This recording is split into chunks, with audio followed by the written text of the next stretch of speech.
हाँ जी, नमस्कार। स्वागत है आपका हमारे यूट्यूब चैनल पथ सफलता में। आज मैं टेस्ट नंबर 53 लेकर के आपके सामने उपस्थित हूँ और आज का टॉपिक है संसद और राष्ट्रपति।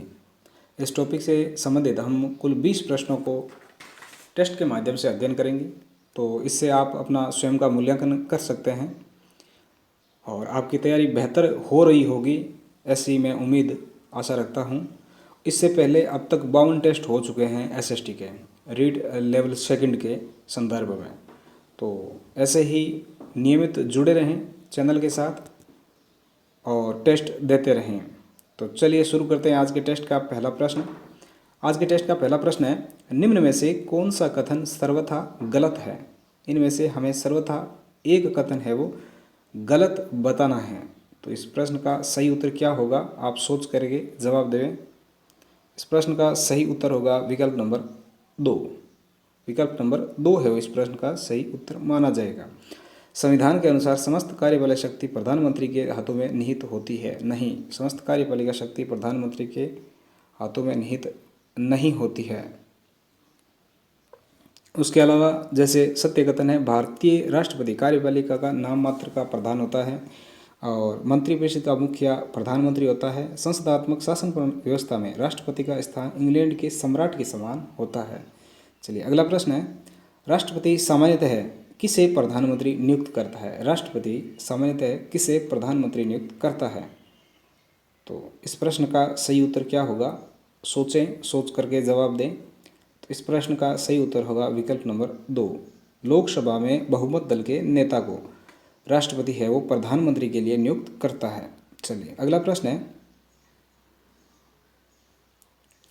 मंत्रिपरिषद के सामूहिक उत्तरदायित्व का आशय है। मंत्रिपरिषद के सामूहिक उत्तरदायित्व का आशय है।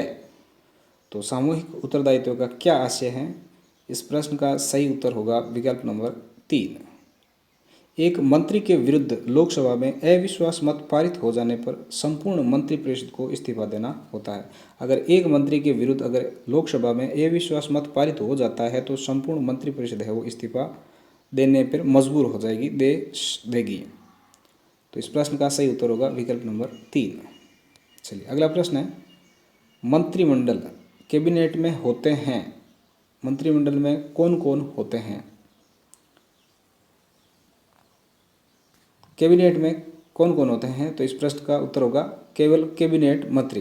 केवल कैबिनेट मंत्री, केवल कैबिनेट मंत्री होंगे। चलिए अगला प्रश्न है, निम्न में से प्रधानमंत्री नियुक्त किया जा सकता है। प्रधानमंत्री किस तरीके से नियुक्त किया जा सकता है? इस प्रश्न का सही उत्तर होगा विकल्प नंबर 4। कोई भी व्यक्ति जिसे राष्ट्रपति के विचार में लोकसभा में बहुमत प्राप्त हो। अगला प्रश्न है, मंत्रिमंडल में प्रधानमंत्री की स्थिति होती है। मंत्रिमंडल में प्रधानमंत्री की स्थिति होती है। तो इस प्रश्न का सही उत्तर होगा विकल्प नंबर 3, सम्मान में प्रथम। सम्मान में प्रथम होती है। चलिए अगला प्रश्न है, प्रधानमंत्री अपने पद एवं गोपनीयता की शपथ किसके समक्ष लेता है? प्रधानमंत्री अपने पद एवं गोपनीयता की शपथ किसके समक्ष लेता है? तो वो किसके समक्ष लेता है? राष्ट्रपति के समक्ष लेता है। किसके समक्ष लेता है? राष्ट्रपति के समक्ष लेता है। चलिए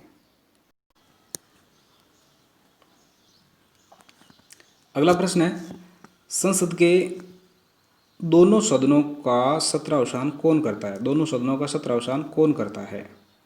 तो इसमें दोनों सदनों का सत्रावसान करता है हमारे राष्ट्रपति। राष्ट्रपति है सत्र को अवसान भी करता है सत्र का, और सत्र को आहूत भी करते हैं। आहूत भी करते हैं। राष्ट्रपति के अभिभाषण से सत्र का आहूत किया जाता है। आहूत अर्थात सत्र का शुरुआत करना और अवसान अर्थात सत्र की समाप्ति करना। अगला प्रश्न है, संविधान के किस अनुच्छेद में उल्लेख है कि संसद का गठन 3 अंगों अर्थात राष्ट्रपति, राज्यसभा एवं लोकसभा से मिलकर होता है? तो ये संविधान के किस अनुच्छेद में उल्लेख इसका किया गया है?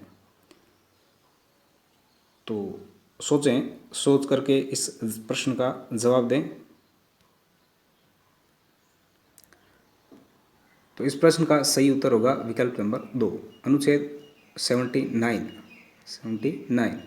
अगला प्रश्न है, राष्ट्रपति को शपथ दिलाता है। राष्ट्रपति को शपथ कौन दिलाता है? तो राष्ट्रपति को शपथ सर्वोच्च न्यायालय के मुख्य न्यायाधीश है वो दिलाते हैं। सर्वोच्च न्यायालय के मुख्य न्यायाधीश शपथ दिलाते हैं। अगला प्रश्न है, राज्यों में संवैधानिक तंत्र की विफलता की राज्यपाल द्वारा रिपोर्ट भेजने पर उस राज्य में राष्ट्रपति क्या करते हैं? उस राज्य में राष्ट्रपति क्या करते हैं? उस राज्य में राष्ट्रपति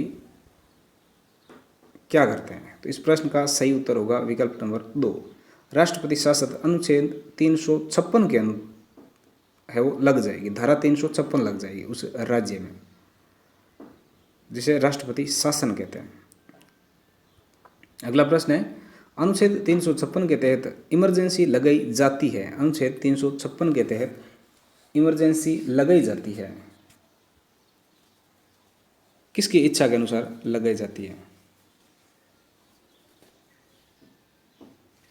तो इस प्रश्न का सही उत्तर होगा विकल्प नंबर 2, उपराज्य में जिसमें संवैधानिक तंत्र विफल हो गया, वो राज्य जिसमें संवैधानिक तंत्र है वो विफल हो गया, तो वहाँ इमरजेंसी अर्थात 356 अर्थात राष्ट्रपति शासन लगाया जाता है।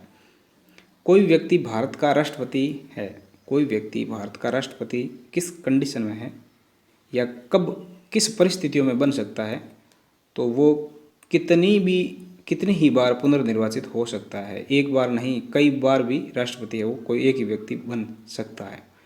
तो कोई व्यक्ति भारत का राष्ट्रपति कितनी ही बार पुनर्निर्वाचित हो सकता है। अगला प्रश्न है, राष्ट्रीय आपातकाल लागू होने के कितने दिन के अंदर संसद द्वारा अनुमोदन होना आवश्यक है, अन्यथा वह स्वतः ही समाप्त हो जाएगा? तो राष्ट्रीय अगर आपातकाल लागू होता है तो उस आपातकाल लागू होने के कितने दिन के अंदर संसद द्वारा अनुमोदन होना आवश्यक है, अन्यथा वह स्वतः ही समाप्त हो जाएगा? तो इस प्रश्न का सही उत्तर होगा विकल्प नंबर 1, 1 माह के अंदर अंदर उसको एक बार है वो संसद द्वारा अनुमोदन होना बहुत ज़्यादा जरूरी है। अगला प्रश्न है, अनुच्छेद 356 का संबंध किससे है? अनुच्छेद 356 का संबंध किससे है? तो इस प्रश्न का सही उत्तर होगा विकल्प नंबर 3, राज्यों में राष्ट्रपति शासन लगना। राज्यों में राष्ट्रपति शासन लगना अनुच्छेद 356 का सूचक है। अगला प्रश्न है, भारत का राष्ट्रपति अपनी निषेधाधिकार का शक्ति का प्रयोग कर सकता है, किस कंडीशन में कर सकता है? भारत का राष्ट्रपति अपनी निषेधाधिकार शक्ति का प्रयोग कर सकता है, तो कब कर सकता है?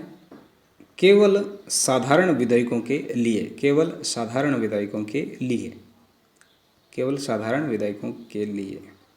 अगला है, भारत में मृत्युदंड प्राप्त अपराधी को क्षमादान करने का अधिकार निहित है, किस में निहित है, अर्थात कौन है वो क्षमादान कर सकता है? अगर किसी व्यक्ति को मृत्युदंड दे दिया है कोर्ट ने, तो उसको क्षमादान कौन कर दे सकता है? तो वो हमारे भारत के राष्ट्रपति है वो दे सकते हैं। इस प्रश्न का सही उत्तर विकल्प नंबर 1, भारत के राष्ट्रपति है वो किसी व्यक्ति को मृत्युदंड को है वो क्षमादान में बदल सकते हैं। अगला प्रश्न है, 44वें संविधान संशोधन के अनुसार भारत का राष्ट्रपति आपातकालीन प्रावधानों का प्रयोग किसकी सलाह से करेगा? 44वें संविधान संशोधन के अनुसार भारत का राष्ट्रपति आपातकालीन प्रावधानों का प्रयोग किसकी सलाह से करेगा? तो इस प्रश्न का सही उत्तर होगा विकल्प नंबर 1, केंद्रीय मंत्रिपरिषद। केंद्रीय मंत्रिपरिषद की सलाह से राष्ट्रपति आपातकालीन प्रावधानों का प्रयोग करेगा। अगला प्रश्न है, भारत का राष्ट्रपति निम्न में से किस विधेयक पर स्वीकृति देने से इनकार नहीं कर सकता? किस विधेयक पर स्वीकृति है वो देने से इनकार नहीं कर सकता भारत का राष्ट्रपति? तो वो धन विधेयक होता है। धन विधेयक पर भारत के राष्ट्रपति है वो अपनी स्वीकृति देने से इनकार नहीं कर सकते, ये बहुत जरूरी बात है। अगला और अंतिम प्रश्न है आज की टेस्ट का, संसदीय प्रणाली की सरकार में निम्न में से कौन वास्तविक कार्यपालिका शक्ति का प्रयोग करता है? संसदीय प्रणाली की सरकार में निम्न में से कौन वास्तविक कार्यपालिका शक्ति का प्रयोग करता है? तो यही पहला प्रश्न था, उसी को वापस से उत्तर के रूप में हमने चयन कर लिया है। तो वो वास्तविक कार्यपालिक शक्ति है वो किस में निहित होती है? वो मंत्रिमंडल में होती है, मंत्रिमंडल में होती है। ठीक है, तो ये आज मंत्रिमंडल में सभी आते हैं, कैबिनेट के मंत्री भी आते हैं और राज्य मंत्री भी आते हैं और उप मंत्री राज्य मंत्री भी आते हैं। चलिए, आज का वीडियो होता है कंप्लीट।